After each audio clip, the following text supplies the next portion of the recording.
कि मैं सुनता आ रहा था कि सिर्फ पहाड़ों में ठंडे जगहों पे ही सेव की खेती की जा सकती है, लेकिन मैंने गुरु जी ने इस कंफ्यूजन को दूर किया कि हर फसल हर जगह होती है। इसी पर्पज से मैंने यहाँ पे सेव लाके, नारियल लाके, बादाम लाके, काजू लाके, सारी चीज़ों का मैंने ट्रायल किया। तो ये मेरा इस बार इसमें फ्लावरिंग आया था। ये 2 साल का पौधा है, तो इस साल हमने इसका फ्रूट नहीं लिया। अगले साल 3 साल हो जाएगा, 3 साल के बाद हम इसमें फ्रूट लेंगे। और ये सेव है, हमारे खेत में हर तरह के आपको फसल मिलेंगे और हम आपको दिखाएंगे। नारियल भी हमने लगाया, मौसमी भी लगाया, संतरा भी, यहाँ संतरा के भी पेड़ मिलेंगे। ये आपका संतरा का पेड़ है। ये पूरा जो बेड आपको दिख रहा है, इस पे संतरे का ही मैंने सेटअप किया हुआ है। ये पूरा जो एक रो है वो संतरे का ही एक पूरा एक रोल है, एक एरिया है, ये संतरे का ही है।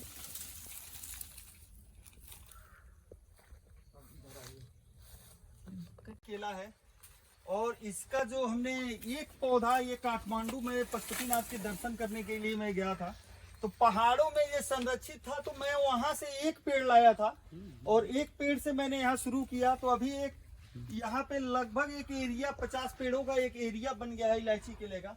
तो यहाँ आप देखेंगे यहाँ पर फ्रूटिंग है और इसके अंदर सीड होते हैं और ये एक केला खाने के बाद पूरा पेट भर जाता है, फिर दूसरे की जरूरत नहीं पड़ती है, इतना जबरदस्त है। तो ये अभी लगभग 50% ये पकने के कगार पे है। अभी भी इसको मैच्योर होने में कुछ समय लगेगा और इस बारिश में हम यहाँ से पौधों को ट्रांसफर करके दूसरे जगह अलग अलग एरिया में लगा रहे हैं। तो ये केले का एक सेटअप इलायची केले का हमारे पास होगा। तो हमने प्रमुख 4-5 केले की वैरायटी हमने लगाया हुआ है। G9 है, इलायची केला है, रोबस्टा है जो रेड कलर का बनाना होता है, फिर हरी छाल है ऐसे, और फिर सब्जी वाला केला है। तो कुल मिला के 5 वैरायटियां हैं हमारे पास केले का।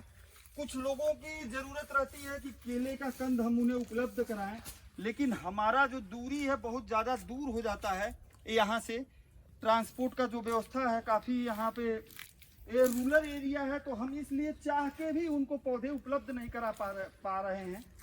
आगे हमारी कोशिश रहेगी कि हम लोगों को जिनको ज़रूरत है केले का कंद उपलब्ध कराएं और यहाँ से लोगों को हम केले के कंद भेजें, जिससे वो लोग भी अपने यहाँ लगाएं और इसका विस्तार करें। तो फिर जो बेचने वाला सिस्टम है तो देखिए इसका कम्युनिकेशन सहजन का पौधा है, सहजन के ऊपर ये सेम लगा हुआ है। किस तरह से झमरे का काम कर रहा है, कहीं भी कुछ भी लगाने की ज़रूरत नहीं है, अपना ये पेड़ पर ही फल देने लगेगा। इस तरह से जहाँ भी सहजन है वहाँ कुछ न कुछ बेलवर्गीय पौधा लगाकर उसका यूज करिए, क्योंकि हमें अच्छा यूज तभी होता है जब हम सहजन के पौधे के पास लगाएंगे, क्योंकि उसका छाई कम रहता है। आने वाले टाइम में सहजन ऐसी चीज़ है 10 बाई 10 पर लगा कर 2 कतारों के बीच में लगाते हैं तो पॉली हाउस की ज़रूरत ही नहीं पड़ेगी, क्योंकि उसमें हमेशा टेम्परेचर और बना कर रहता है। उसके बाद से 2 कतारों के बीच में आप अनसीजनल जैसे धनिया हो गया, पालक हो गया, आपका फूल गोभी हो गया, पत्ता गोभी हो गया, इस तरह से आप हमेशा ले सकते हैं।